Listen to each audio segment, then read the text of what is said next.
కొంచెం ప్రతిష్టాత్మకంగా గౌరవ ముఖ్యమంత్రి గారి ఆదేశాల మేరకు ఒక బడ్జెట్ అవుట్రీచ్ మీటింగ్ ఒకటి ఇన్ఛార్జ్ మినిస్టర్స్ ఆధ్వర్యంలో ఆల్ డిస్ట్రిక్ట్ అఫీషియల్స్ ఆధ్వర్యంలో కలెక్టర్ గారి ఆధ్వర్యంలో ఒక మీటింగ్ ఏర్పాటు చేసుకోవటం, అదేవిధంగా మనకి సంబంధించి ఇప్పుడు మనకి వచ్చిన ఈ సమ్మర్ని ఎలా ఎదుర్కోవాలి, ప్రిపేర్డ్నెస్, అదేవిధంగా ఎక్కడ కూడా అన్ని డిపార్ట్మెంట్ వైజ్ కోఆర్డినేషన్, వీటన్నిటి మీద కూడా ఒక సమగ్రమైన డిస్ట్రిక్ట్ రివ్యూ మీటింగ్ కూడా జరిగింది ఈరోజు.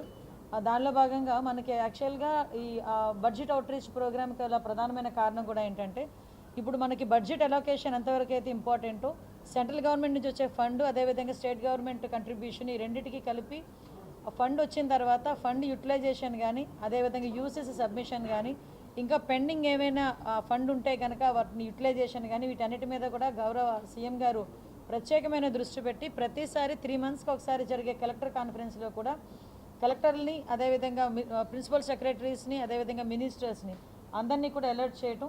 అంటే ఇప్పుడు వరకు మనకి ఏమైందంటే, లాస్ట్ గవర్నమెంట్లో మనం చూసుకుంటే సెంట్రల్ గవర్నమెంట్కి ఇవ్వాల్సిన కంట్రిబ్యూషన్, స్టేట్ గవర్నమెంట్ ఇవ్వాల్సిన 40% కంట్రిబ్యూషన్ కూడా ఇవ్వకపోవడం వల్ల చాలా మట్టుకు సెంట్రల్ గవర్నమెంట్ స్కీమ్స్ ఆగిపోయినాయి.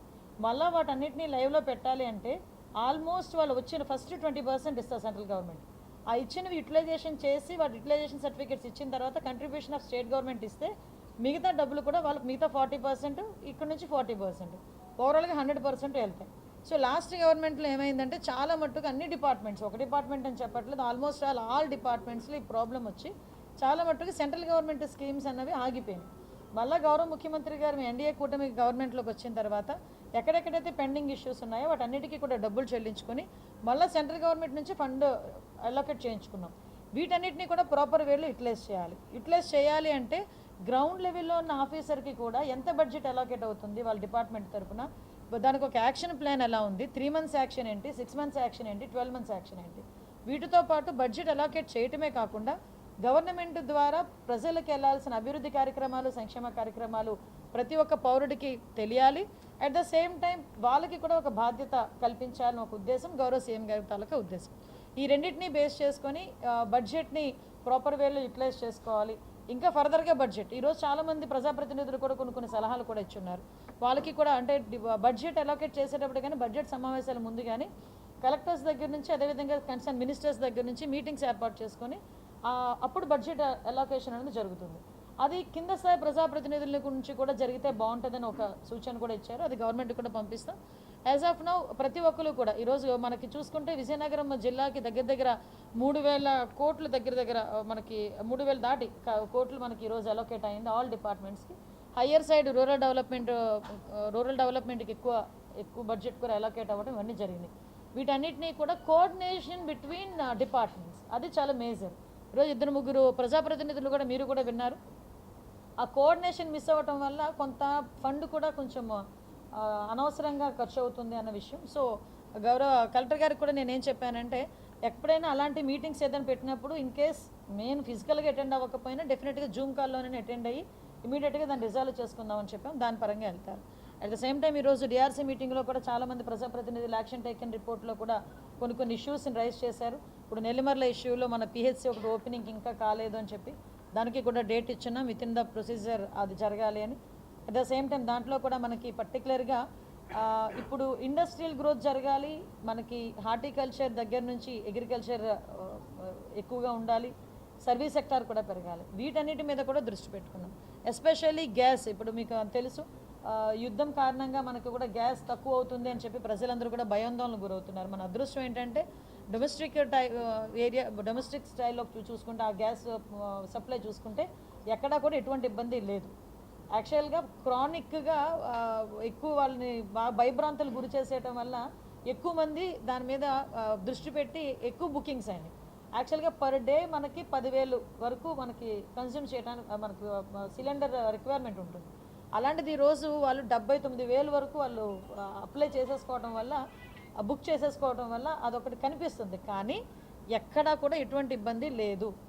అది కాబట్టి ప్రజలు కూడా మీరు బుక్ చేసుకున్న 25 డేస్లో డెఫినెట్గా అది మీకు ఇంటికి చేరుతుంది. ఇంటికి చేరకపోతే టోల్ ఫ్రీ నెంబర్ కూడా మన డిఎస్ఓస్ వాళ్ళందరూ కూడా ఇచ్చారు. ఆ టోల్ ఫ్రీ నెంబర్కి పంపించిన ఇమీడియట్గా మీకు ఆ గ్యాస్ డెలివరీ అవుతుంది. ఇప్పుడు కమర్షియల్ బేస్లో కూడా చిన్న ఇబ్బందులు ఉన్నాయి. కానీ వాటిని కూడా ఈరోజు ఓవర్కమ్ చేసి గౌరవ సీఎం గారి ఆదేశాల మేరకు వాటిని కూడా ఓవర్కమ్ చేస్తున్నాం. కాబట్టి కమర్షియల్లో కానీ డొమెస్టిక్లో కానీ గ్యాస్ సరఫరాలో విజయనగరం జిల్లాలో ఎటువంటి ఇబ్బంది లేదు అని మీ ద్వారా ప్రజలకు తెలియజేసుకుంటున్నాం. మనకి హీట్ వేవ్స్కి సంబంధించి వాటర్ కంటామినేషన్ జరగకుండా, అదేవిధంగా ప్రతి పిహెచ్సిలోని సిహెచ్సిలోని కూడా ప్రాపర్ మెడిసిన్, డయేరియా మెడిసిన్స్, మిగతా మెడిసిన్స్ అన్నీ ఉండేటట్టుగా, ఎస్పెషల్లీ పోలీస్ డిపార్ట్మెంట్ని, ఫైర్ డిపార్ట్మెంట్ని రెండింటిని కోఆర్డినేషన్తో ఫైర్ యాక్సిడెంట్స్ ఎక్కడెక్కడైతే జరుగుతాయి అని మేము ముందుగా ఎగ్జామ్ చేసుకుంటే వాటికి కూడా ఇమీడియట్గా ప్రైవేట్ వ్యక్తులు అయితే నోటీస్ ఇవ్వటం, అదే గవర్నమెంట్ పొజిషన్ అయితే దాన్ని క్లియర్ చేయటం. ఇది కూడా ఒక 1 వీక్ వాళ్ళు కూడా ఒక ప్రొసీజర్ లాగా వెళ్తారు, ఒక టాస్క్ ఫోర్స్ లాగా మొత్తం అంతా కూడా చెక్ చేసుకుంటారు. నెక్స్ట్ మీ అందరికీ తెలుసు, ఈ బాణాసంచా తయారు చేసే పరిశ్రమల మీద కూడా వాటి మీద కూడా మేము ఈ రోజుకి కూడా ఒక ఐఏఎస్ ఉంచాము. అట్ ద సేమ్ టైం ఇంకొకటి కూడా ఈ బస్ యాక్సిడెంట్స్ కూడా జరగకుండా చూసుకోవాల్సిన బాధ్యత ఆర్ఎండ్బి డిపార్ట్మెంటు, నెక్స్ట్ మనకి ట్రాన్స్పోర్ట్ డిపార్ట్మెంట్ వాళ్ళు కూడా చూసుకోమని కూడా చెప్పడం జరిగింది. ఓవరాల్గా ఈ జిల్లాలోని నెక్స్ట్ ఇయర్ మా గ్రోత్ కూడా 15% చేయాలన్న ఒకే ఒక టాస్క్తో మేము ఈరోజు పనిచేస్తున్నాం. దానిలో భాగంగానే ఇరిగేషన్ ప్రాజెక్ట్స్ని ఎలాగ మళ్ళీ రెనోవేట్ చేయాలి, ఇరిగేషన్స్ ప్రాజెక్ట్కి ఇంకా ఎంత డబ్బులు అవసరమవుతాయి. ఇంకొకటి ఏంటంటే అందరికీ తెలుసు, ఈరోజు గౌరవ ముఖ్యమంత్రి గారు హౌసింగ్ని కూడా ఈరోజు స్టార్ట్ చేయడం జరిగింది. దానిలో భాగంగానే ఈరోజు మేమందరం కూడా చెక్ చేసుకుంటే ఇళ్ల స్థలాలు లేవు అని చెప్పి దగ్గర 4600 మంది అప్లై కూడా చేసుకోవడం జరిగింది. వాటన్నిటికీ కూడా యాజ్ ఆఫ్ నౌ మా దగ్గర 40 ఎకరాలు ప్లేస్ ఉన్న గవర్నమెంట్ ప్లేస్ ఉన్న ఇంకా ఎక్కువ కావాల్సి వస్తుంది. కాబట్టి దాన్ని ఎక్వైర్ చేయడానికి దగ్గర 118 కోట్ల వరకు ఇప్పుడు గవర్నమెంట్కి మేము రాస్తున్నాం. ఆ గవర్నమెంట్ వచ్చిన తర్వాత ఎక్వైర్ చేసిన తర్వాత వాటిని ప్లాట్ల కింద విభజించి ఎవరైతే భూమి అదే ఇళ్ల స్థలం లేని వాళ్ళు ఉన్నారో వాళ్ళకి ఇళ్ల స్థలం కేటాయించేదానికి ప్రపోజల్స్ పెట్టుకున్నాం. ఆల్రెడీ ఇళ్ల స్థలం కేటాయించి ఇల్లులు కట్టుకోలేని లాస్ట్ టైం జగనన్న కాలనీలోని ఈ డ్రౌన్ పొజిషన్లో అంటే మునిగిపోయే ప్రాంతాల్లోని శ్మశానాల్లోని ఇచ్చారు. కొంతమంది చాలామంది అక్కడ ఇన్ఫ్రాస్ట్రక్చర్ ఇచ్చినా కూడా వెళ్ళే పరిస్థితులు లేరు. సో వాటికి ఏ రకంగా చేయాలన్నది ఒక 10 రోజుల్లోని రిపోర్ట్ కూడా ఇమ్మని చెప్పాం. దానికి కూడా గౌరవ కలెక్టర్ గారు అందరూ కూడా ఒక రివ్యూ మీటింగ్ కూడా ఇంకొకటి తీసుకొని యాజ్ ఎర్లీ యాజ్ పాసిబుల్ దానికి కూడా ముందుకు తీసుకెళ్తాం. మీ అందరికీ తెలుసు, లా అండ్ ఆర్డర్ విషయంలోని కూడా మేము ఎప్పుడు కూడా చాలా పర్టికులర్గా ఉంటున్నాం. ఆ గంజా ట్రాన్స్పోర్ట్ చేసే కొన్ని పాయింట్స్ కూడా మన విజయనగరం జిల్లాలో ఉన్నాయి. వాటి మీద కూడా పక్కాగా గౌరవ ఎస్పీ గారి ఆధ్వర్యంలో చెక్ పోస్టులు నిరంతర పర్యవేక్షణ కూడా చేస్తున్నాం. ఈవ్ టీజింగ్కి సంబంధించి కూడా ఎటువంటి ఇబ్బందులు రాకుండా నాకు 1 or 2 persons నాకు మొన్న పెట్టారు. ఈ స్కూల్స్ దగ్గర కొంతమేరకు శక్తి టీమ్స్ రావట్లేదు అని కొంతమంది నాకు పెట్టడం జరిగింది. దాని మీద కూడా గౌరవ ఎస్పీ గారికి ఇమీడియట్గా నేను ఇన్ఫామ్ చేయడం జరిగింది. అంటే మ్యాక్సిమం టీమ్స్ వెళ్తున్నాయి. కొన్ని టీమ్స్ సివిల్లో ఉంటారు, సివిల్ డ్రెస్సెస్లో కూడా కొన్ని టీమ్స్ ఉంటాయి. కాబట్టి ఎక్కడైనా ఏమైనా ఇబ్బంది అయినా ఆన్ ఫోన్ మేము ఎప్పుడు కూడా అవైలబుల్లో ఉంటాం. కలెక్టర్ గారు కానీ, నేను కానీ, ఎస్పీ గారు కానీ, నెక్స్ట్ మన లోకల్ మినిస్టర్ గారు కానీ ఎవరైనా చిన్న మెసేజ్ పెట్టినా కంపల్సరీగా మేము దానికి రియాక్ట్ అవుతాము. కాబట్టి పత్రికా విలేకరులుగా మీరు ప్రజలు కూడా కొంచెం మాకు కూడా ఇన్ఫర్మేషన్ ఇచ్చినా వెంటనే ఇమీడియట్గా మేము రియాక్ట్ అవుతాం. అట్ ద సేమ్ టైం మీరు కూడా మాకు సహకరించాల్సిందిగా చూస్తున్నది. ఎలా ఉందంటే మేము స్టార్ట్ చేసాం కాబట్టి ఆ క్రెడిట్ అంతా మాదే అనుకుంటే ఎలా అవుతుంది? వాళ్ళు గవర్నమెంట్లో ఉండేటప్పుడు వాళ్ళు 5 సంవత్సరాలు గవర్నమెంట్లో ఉండి కేవలం నాకు తెలిసి 17 to 20% మాత్రమే అక్కడ వర్క్ జరిగింది. మేము ఏ రోజు కూడా వాళ్ళు స్టార్ట్ చేశారు కదా, వాళ్ళు వర్క్ స్టార్ట్ చేశారు కదా అని మేము ఎప్పుడు మళ్ళీ ఏదో మొదటకు వచ్చేసి మేము చేసే పరిస్థితి కనిపించలేదు. అక్కడ ప్రజలకి ఉపయోగపడే పరిస్థితి ఉంది కాబట్టి దాన్ని ఇమీడియట్గా మేము ఈరోజు 70% వరకు కంప్లీట్ చేసింది మేమా కాదా అన్న సంగతి ప్రజలకి తెలుసు, మీకు తెలుసు. ఈరోజు అప్రోచ్ రోడ్స్ కానివ్వండి, కనెక్టివిటీస్ కానివ్వండి, అప్రోచ్ కనెక్టివిటీస్ కానివ్వండి, ఇవన్నీ కూడా రీసెంట్గా పైలట్ ప్రాజెక్ట్ కింద ఒక బోట్ని కూడా అక్కడ తీసుకొచ్చి కూడా చేయడం జరిగింది. అంటే ఓవరాల్గా చూసుకుంటే ఎటు చూసినా వాళ్ళు ఏం చేస్తున్నారంటే మేమేదో తీసుకొచ్చేసామని చెప్పి ప్రగల్భాలు పలుకుతూ ఈరోజు మేము కంప్లీట్ చేసిన తర్వాత దాన్ని తిరిగి క్రెడిట్ చోరీ అని మాట్లాడే పరిస్థితి కనిపిస్తూ ఉంది. నిన్ననే గౌరవ్ లోకేష్ గారు కూడా ఒక మంచి మాట అన్నారు. ఆయనకి క్రెడిట్ చోరీ డిజార్డర్ ఏదో సంథింగ్ వచ్చింది ఆయనకి, సమ్వైర్, అందుకే మాట్లాడితే అదొక్కటే పదం ఉపయోగిస్తున్నాడని. నాకు ఎంత నవ్వు వచ్చిందంటే ఆర్సిలార్మిటర్ ఎగ్జాంపుల్ చెప్తున్నా వాళ్ళది. ఆర్సిలార్మిటర్ ఏఎంఎన్ఎస్ ప్రాజెక్ట్ అసలు ప్రపోజల్ వచ్చిందే ఎన్డీఏ గవర్నమెంట్ వచ్చిన తర్వాత. నాకు బాగా గుర్తు, ఐఆమ్ ద విట్నెస్, బుడమేరు టైంలో మేమందరం కూడా విజయవాడలో చాలా పీక్ పొజిషన్లో ఉంటే ఒరిస్సాలోని వాళ్ళకి కొంచెం ఇబ్బందులు గురయ్యి ఇంకో ఆల్టర్నేట్ ప్లేస్ చూస్తూ నక్కపల్లి దగ్గర ప్లేస్ చూసి వాళ్ళకి ఫీజిబిలిటీ ఉందని చెప్పి అది ఫస్ట్ టైం అక్కడికి వచ్చి మాట్లాడడం జరిగింది. తర్వాత దాన్ని కొంచెం సీరియస్గా తీసుకొని ఇంతమంది ఎంప్లాయ్మెంట్, ఇంత పెద్ద ఇన్వెస్ట్మెంట్ కంపల్సరీగా మన దగ్గర రావాలి అని చెప్పి గౌరవ లోకేష్ గారు ఒక జూమ్ కాల్లో ఆదిత్య మిట్టల్ గారితో మాట్లాడి క్లియర్ చేసి నెక్స్ట్ డే మాకు ఇన్ఫర్మేషన్ ఇచ్చారు. ఇన్ఫర్మేషన్ ఇస్తే దాని మీద మేము ఎంత మేము వర్కౌట్ చేసామంటే ఒక 2,700 ఎకరాలు వాళ్ళకి ఇవ్వాలి, ప్లస్ క్లియరెన్సెస్ రావాలి, R&R పూర్తి చేయాలి. ఈ ప్రొసీజర్ అంతా కూడా అక్కడ ఉన్న అడ్మినిస్ట్రేషను, ప్రజాప్రతినిధులు అందరూ మేమందరం కలిపి ఎక్కడా కూడా ఏ రైతు ఇబ్బంది పడకూడదు, ఏ రైతు కంటే కూడా నీరు రాకూడదని ప్యాకేజెస్ అన్నీ ఇప్పించి R&R కాలనీ కూడా ఏర్పాటు చేసి వాళ్ళని అక్కడికి షిఫ్ట్ చేసి మేము శంకుస్థాపన చేస్తే అది నేను తీసుకొచ్చాను. అంతకుముందు ఏం మాట్లాడాడు, ఏఎంఎన్ఎస్ వచ్చిద్దా, ArcelorMittal వచ్చిద్దా, స్టీల్ ఫ్యాక్టరీ వచ్చిద్దా, ఎవడిస్తాడో అని అడిగాడు. ఇదే పెద్ద మనిషి. నాకు తెలిసి ఏదో మొన్న ఎవరో అన్నారు స్వతంత్రం కూడా మేమే తీసుకొచ్చామంటాడు. కొన్ని రోజులు పోతే మా తాత తీసుకొచ్చాడో లేదంటే మా తాత ఆత్మను చెప్పాడు అంటాడు. అంటే ఇట్స్ టూ మచ్ ఇది. నేనేమంటానంటే పని చేసే గవర్నమెంట్ ఇక్కడ ఉంది. అది మేము ఏ రోజు కూడా నీకు మళ్ళీ అన్నా క్యాంటీన్లు మేము పెడితే వచ్చిన వెంటనే అన్నా క్యాంటీన్లు తీసి పడేసాం. అప్పుడు ప్రజావేదిక పెడితే ప్రజలందరికీ ఉపయోగపడే ఒక ప్రజావేదికని కడితే నువ్వు వచ్చిన తర్వాత కూల్ చేసావు. అంటే లాస్ట్ టైం మేము గవర్నమెంట్లో మేము చేసే ఇంప్లిమెంటేషన్ చాలా ఇప్పటికీ కూడా మేము ఉదయం మాట్లాడుకున్నాం. కొన్ని ప్రాజెక్ట్స్కి డబ్బులు ఇచ్చిన తర్వాత కూడా 2019 ఎలక్షన్ వచ్చిన తర్వాత వాటన్నిటిని క్యాన్సిల్ చేసుకుని వెళ్ళిపోయాం. మేము ఇప్పుడు అలా చేయలేదే.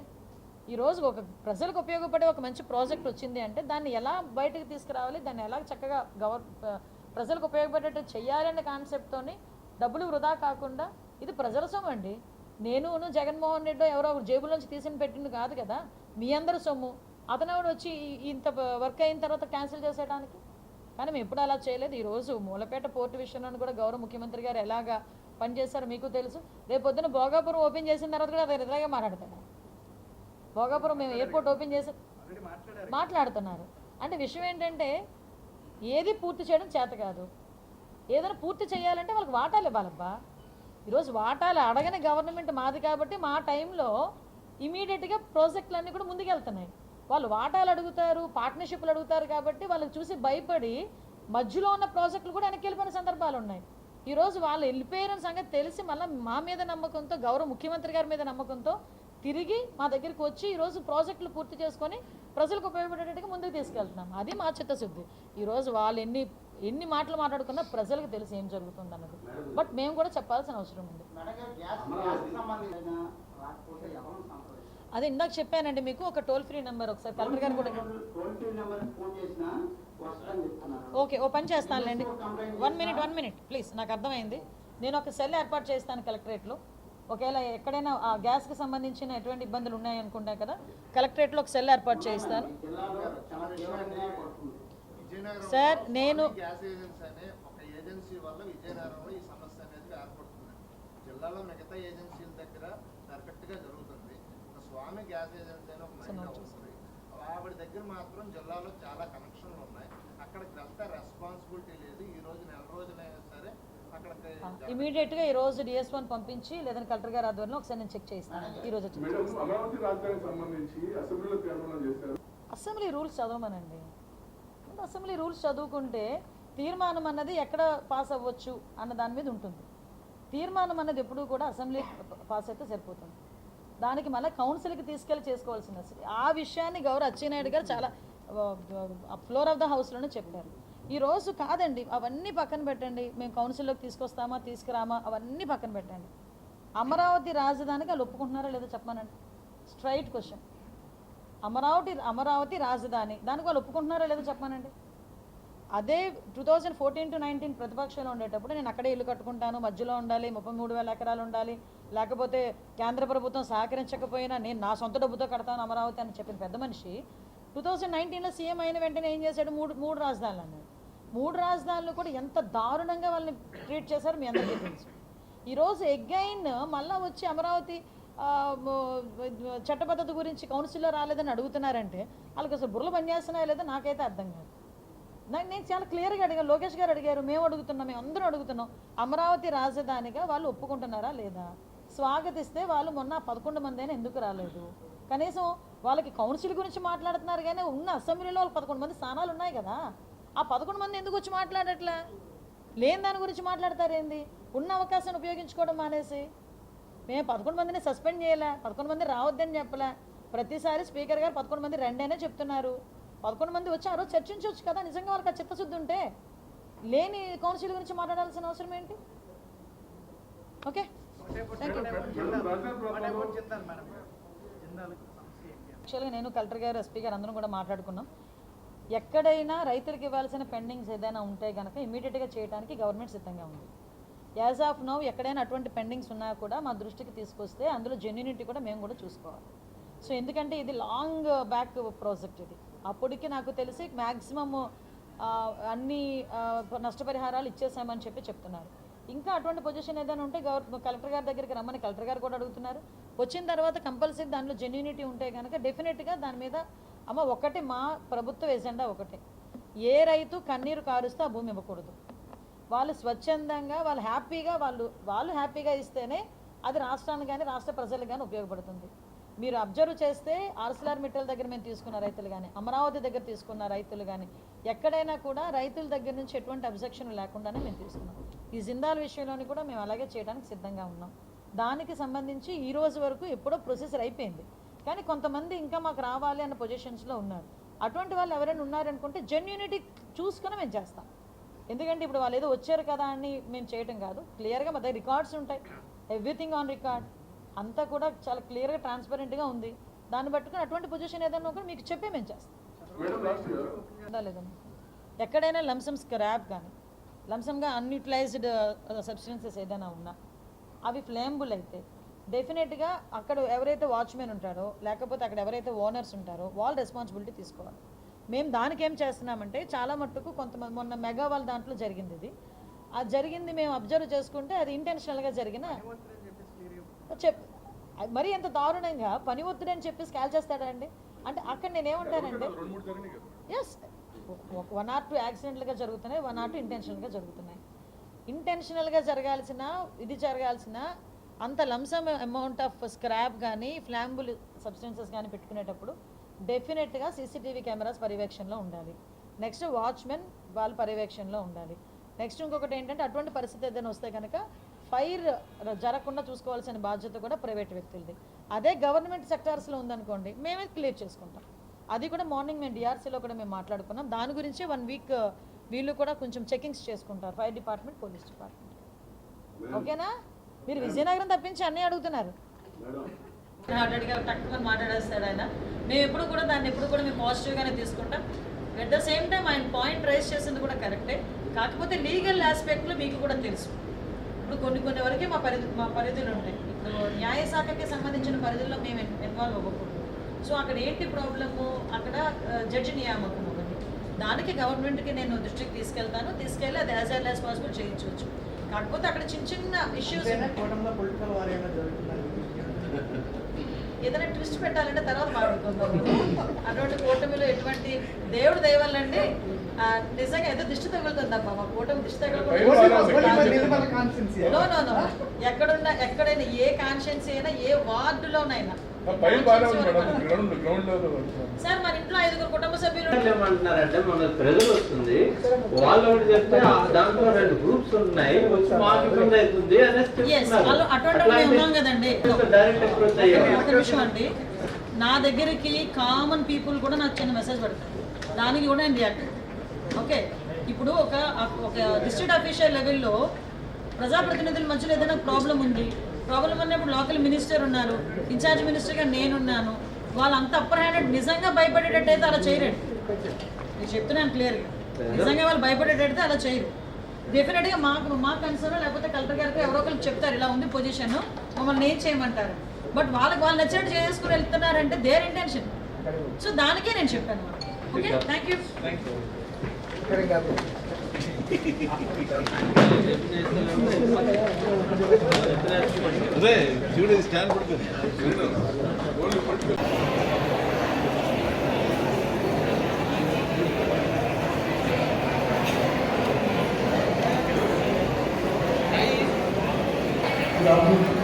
ఈనాటి P4 మొదటి సంవత్సరం పూర్తయిన సందర్భంగా చేసినటువంటి గౌరవ ఇన్ఛార్జ్ మంత్రి వర్యులు శ్రీమతి యాదవ్ గారికి, అలాగే డైరెక్టర్ వెల్మా కార్పొరేషన్ SAPF డిస్ట్రిక్ట్ చాప్టర్కి సంబంధించిన సభ్యులకి, అలాగే వివిధ ఎన్జిఓల నుంచి వచ్చినటువంటి ఎన్జిఓ ఉన్నారు. ఇక్కడ మన జిల్లాని అభివృద్ధి చేయడంలో తోడ్పాటుని అందించిన మార్గదర్శకులు కూడా ఉన్నారు. అందరికీ కూడా పేరు పేరున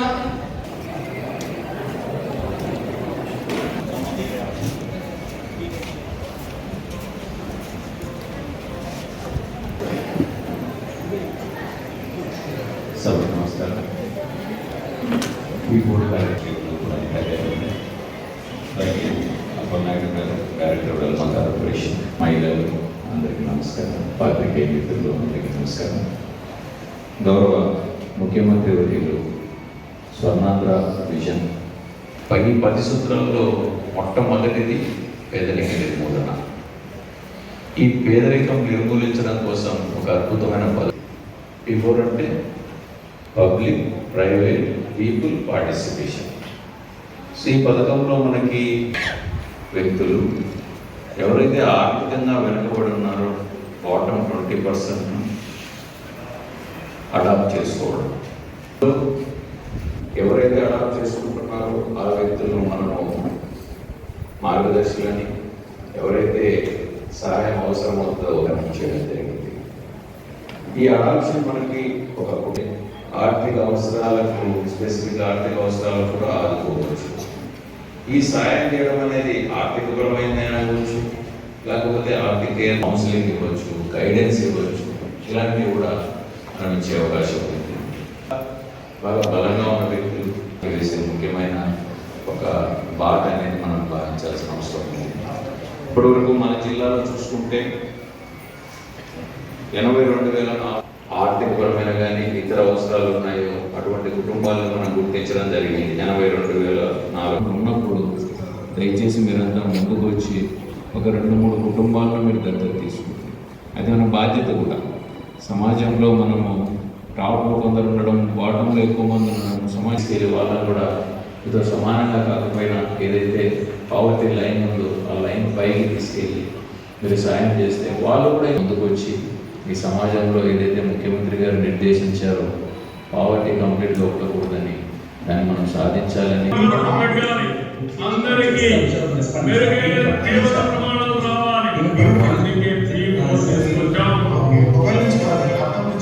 మనతో పాటు సమాజంలో ఉన్న ప్రతి ఒక్కరికి సమాన అవకాశాలు కావాలి. సహాయం కోసం ఎదురు చూస్తున్న వారికి మనం చేయూతనిస్తే వారు కూడా మంచి జీవితాన్ని పొందుతారు. ప్రతి కుటుంబం అభివృద్ధి చెందాలన్న గౌరవ ముఖ్యమంత్రి శ్రీ నారా చంద్రబాబు నాయుడు గారి పిలుపు నేడు 10.39 లక్షల పేద కుటుంబాలకు దత్తత రూపంలో ఆశను కలిగించి 2.1 లక్షల కుటుంబాల్లో మార్పు తీసుకువచ్చింది. దేశంలో ఉన్న పేదరికాన్ని సమూలంగా నిర్మూలించి ఆర్థిక అసమానతలు లేని సమాజాన్ని నిర్మించాలని స్వర్ణాంధ్ర 2047 విజన్ లో భాగంగా ప్రారంభించిన జీరో పవర్టీ P4 కార్యక్రమం ప్రభుత్వ, ప్రైవేట్, ప్రజల భాగస్వామ్యంతో అట్టడుగున ఉన్న పేద కుటుంబాల జీవితాలను మార్చే శక్తిగా మారింది.